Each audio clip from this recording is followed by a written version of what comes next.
જો બધી વસ્તુ તમને સિક્વન્સમાં શીખવાડું છું, સમજો બરાબર.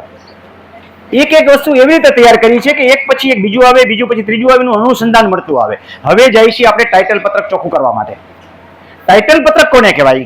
ક્ષેત્રફળનું ટાઇટલ પત્રક ને માલિકી રિલેટેડ ટાઇટલ. પહેલા આપણે માલિકી રિલેટેડ ટાઇટલ પત્રક ચોખ્ખું કરતા શીખવાડું છું. એટલે કે તમારી નોંધો જેટલી છે એટલી ખરેખર તમારી છે. આપણે માનતા હોઈએ છીએ કે આપણા છોકરા છે, બધા આપણા છે. ડીએનએ ટેસ્ટ થાય તો ખબર પડે કે આમાંથી આપણા કેટલા છે. એમ તમારી જેટલી નોંધો છે ને એ બધી તમારી નથી. એ તમે એને વાંચી કોઈ દી, એમાં હું ઘટે છે કોઈ દી જોયું? તો સૌ પ્રથમ તો જમીન ક્યાંથી આવી એને મૂળ નોંધ કહેવાય. ઘણામાં મૂળ નોંધ છે જ નહીં. ઘણાના હાથ નંબર મેં એવા જોયા કે મૂળ નોંધ છે જ નહીં. એ મૂળાવે કોઈ મૂળ નોંધ ગોતી નથી પાછી, અને એને અગત્યની નથી લાગતી. એ મૂળ નોંધ તમને કેટલા પૈસા ખર્ચાવે એનું નક્કી નહીં. એટલે પ્રથમ તો તમારી મૂળ નોંધ હોવી જોઈએ. મૂળ નોંધ છે ખબર કેમ પડે? તમામ નોંધમાં આની પાસેથી આની પાસે જમીન આવી એવા બે વ્યક્તિના આમાં ઉલ્લેખ હોય. મૂળ નોંધમાં એમ જ હોય ડીએલઆર ના ડેટા ના આધારે ફલાણા ભાઈનું ખેડૂત તરીકે નામ દાખલ કરવામાં આવ્યું. આને મૂળ નોંધ કહેવાય. મૂળ નોંધ મોટા ભાગે એક આંકડો, બે આંકડા ને મોટું ગામ હોય 3 આંકડામાં હોય. શરૂઆતની નોંધ હોય, અને એ સિક્વન્સની નોંધ હોય ત્યારે વચ્ચે કોઈની બીજી નોંધો પડેલી ન હોય. વારસાઈ ને એવી બધી નોંધો કોઈ ન પડી, બધાની મૂળ નોંધ ભેગી જ હોય. એક મૂળ નોંધ પડી જાય, બીજી નોંધ, ત્રીજી નોંધ, બધા મૂળ નોંધ જ હોય. વચ્ચે કોઈનો પ્રકાર ન આવે, વારસાઈ ને વિભાજન ને એ આવે ત્યારે સમજવું કઈ મૂળ નોંધો પૂરી થઈ ગઈ અને પછી સેકન્ડ નોંધો ચાલુ થઈ છે. આ મૂળ નોંધ થઈ. દરેક ગામની મૂળ નોંધ હોય. બીજું મૂળ નોંધમાં 1 થી ઝાઝા સર્વે નંબર હોય, પછી જ વિભાજન થયા હોય ને.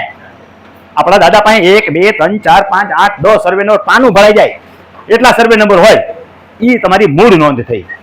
મૂળ નોંધ હોય પછી મૂળ નોંધના બાપાએ શું કર્યું કે એના ભાઈને આપી. ભાઈની વેચણી હોય છે ને, ભાઈ પાસેથી ભાઈ પાસે આવી એવું હોય, અને કાંઈ એની ગુજરી જાય એટલે વારસાઈ દાખલ થઈ. એટલે બીજી નોંધ થઈ તમારી મૂળ નોંધમાંથી કે વ્યક્તિ પાસે બીજી પેઢી પાસે માલિકી કેવી રીતે આવ્યો. હવે એ જ નોંધ સાથે જો એવું લખેલું હોય કે આને હક કમી કર્યા અને આ વિભાજન થઈ ગયું તો તમારી નોંધ ભેગી આવી ગઈ. નહીતર એના પછી હક કમીની નોંધ ગોતવાની. વારસાઈ દાખલ પછી હક કમીની નોંધ ગોતવાની થાય ને, પછી વિભાજનની નોંધ ગોતવાની થાય. જો ભેગી આવી ગઈ તો પછીની પેઢી જેનું વિભાજન થઈ ગયું છે એમાં તમે જે બ્રાન્ચમાં આવો છો, બધી બ્રાન્ચમાં નથી જવાનું. આપણે આપણા બાપ દાદાની બ્રાન્ચમાં જવાનું છે. જે બાપા દાદાની બ્રાન્ચ લાગી એ બ્રાન્ચની નોંધમાં નીચે જવાનું કે હવે એને એની વારસાઈ દાખલ કરી કે હયાતીમાં હક દાખલ કર્યો, એમાં ફયુના હક કમી થયા. હવે તો આપણી ફયુ આવી જાય ને ઉપર, એના હક કમી થયા. નથી થયા તો હક કમીની નોંધ ગોતવાની. હક કમી થઈ ગયા તો આપણા બાપુજીનું કાકાનું વિભાજન થયું એ ગોતવાની. નથી તો એની વિભાજનની પછીની નોંધ આવશે.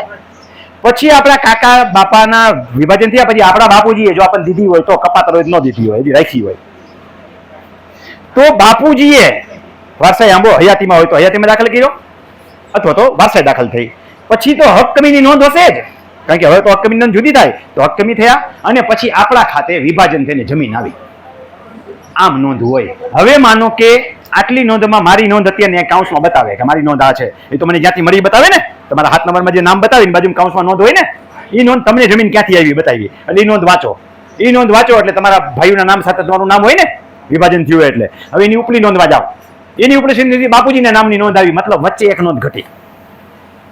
વચની નોંધ જે છે હક કમીની આવી જોઈએ ને, બરોબર. બેનોની વગેરે હક કમીની આવી જોઈએ, બેનું નથી તો તમને ખબર જ હોય કે બેનું નથી તો સીધું ઉપલી નોંધ આવી ગઈ વારસાઈની, તો કઈ ઘટતું નથી. હવે એનાથી ઉપર આ જ રીતે જાઓ કે બાપુજીના ભાઈના ભાગ પીડા, આપણી ફયુના હક કમી થયા કે નહીં, અને પછી દાદાવાળી નોંધ આવી ગઈ. આમ ઉપર હાલ્યા જાઓ.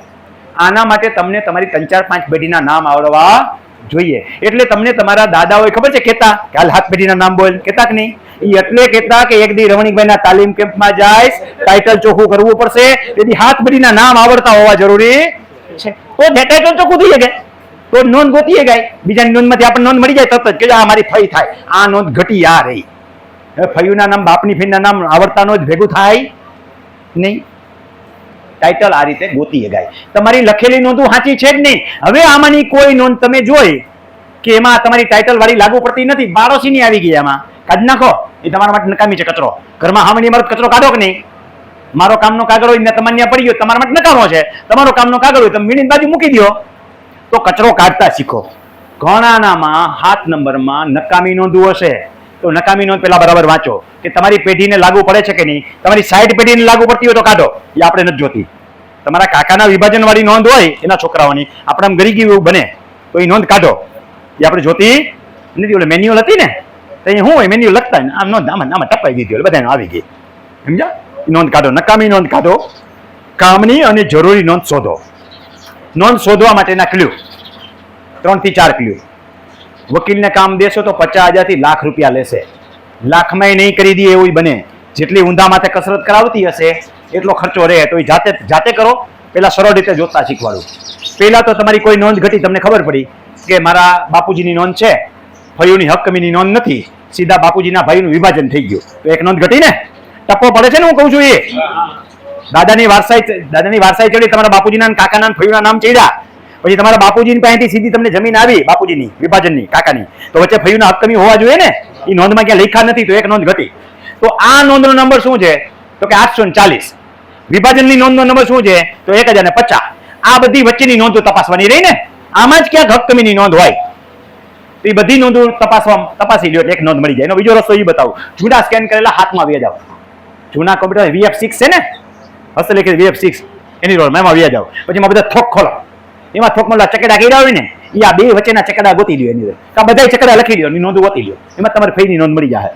પણ ન્યાય ભૂલાઈ ગઈ છે તો મેં તમને કીધું એમ, આટલી વચ્ચેની નોંધ ગોતો એટલે તમને તમારી નોંધ મળી જાય. આવી જ્યાં નોંધ ઘટતી હોય એ વચલી નોંધ શોધવાની રહી. દાખલા કે પ્રમોલ્ગેશનની પ્રથમ નોંધ નથી મળતી, તો તમારા જૂના સ્કેન કરેલા ગોતો બધા.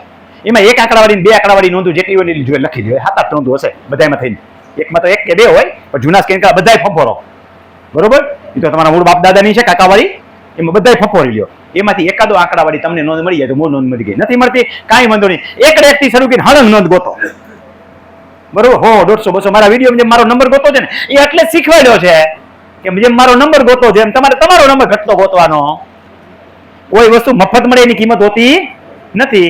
એક પછી એક નોંધ જોતા જાઓ, તમને તમારા બાપ દાદાની નોંધ તો ખબર પડી જાય ને. તમારો સર્વે નંબર એમાં લખેલો હોય. મારો 445 સર્વે નંબર છે, મારે અર્જુન એક જ રાખવાની કે 445 આવી નોંધ મારી થઈ. અને એ નોંધ મારી ત્યારે થઈ જ્યારે મારા બાપ દાદાની સીધી લીટીમાં આવતું હોય, આડી લીટીમાં વહી ગયું તો મારી નોંધ નથી. બસ નોંધ મળી ગઈ.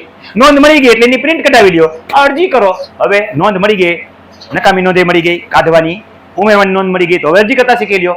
અમો અરજદાર, નામ, સરનામું, મોબાઈલ નંબર, તારીખ, 3 રૂપિયાની કોર્પોરેશન, ઈદારા, મામલતદાર, વિષય, ગામ, ખાલી જગ્યાની, રેવન્યુ રેકર્ડની, આટલી નોંધ નંબર આટલા, નોંધ નંબર આટલા, નકામી હોય રદ કરવા, નોંધ નંબર આટલા ને નોંધ નંબર આટલા. અમારે લાગુ સર્વે નંબરની હોય ઉમેરવા વિનંતી, એક કાઢવાની, એક ઉમેરવા, 2 એક જ અરજીથી થાય. જય ભારત સાથ નંબર અરજ કરવાની કે અમો અરજદાર, નામ લખી નાખો જે અરજદાર હોય, ગામ ખાલી જગ્યા, જિલ્લો ખાલી જગ્યા, તાલુકો ખાલી જગ્યા, રેવન્યુ સર્વે નંબર ખાલી જગ્યા, ખાતા નંબર ખાલી જગ્યાથી ખેતીની જમીન ધારણ કરું છું. અમારા રેવન્યુ સર્વે નંબરમાં નોંધ નંબર ખાલી જગ્યા, નોંધ નંબર ખાલી જગ્યા અને નોંધ નંબર ખાલી જગ્યા જેટલી હોય એટલી મારા ટાઇટલને લાગુ પડતી ન હોવાથી કમી કરવા અરજ. શું કરવા? કમી કરવા. પછી બીજા ફકરામાં લખો, ઉપરોક્ત તમારો સર્વે નંબર આટલા, જેમાં નોંધ નંબર આટલા, નોંધ નંબર આટલા અને નોંધ નંબર આટલા મારા વારસાગત ટાઇટલને લાગુ પડતી હોય ઉમેરવા અરજ. પતી ગયું. સહી કરી નાખો. કોઈ એફિડેવિટ દેવાની જરૂર નથી, કાંઈ દેવાની જરૂર નથી. નોંધ વારે જોડી દો. નોંધ દો ને ત્યારે ખાસ લખજો, આ નોંધ કમી કરવી, આ નોંધ કમી કરવું, પેન્સિલ લખી નાખજો. આ નોંધ ઉમેરવી, આ નોંધ ઉમેરવી, એની ઝેરોક્ષ ઉપર લખી નાખજો. નકર ક્યાંય હું થઈ જાય નક્કી નહીં. એટલે જે કમી કરવાની એ ઝેરોક્ષ ઉપર લખી નાખો પેન્સિલથી, આ કમી કરવાની છે, ઉમેરવાની લખી નાખો, આ નોંધ ઉમેરવાની થાય. નોંધ ઉપર રાઉન્ડ કરી નાખો અને માથે માર્કિંગ કરી દો એટલે એ લોકો હુકમી નોંધ પાડી દેશે, તમારું ટાઇટલ ચોખ્ખું થઈ જશે.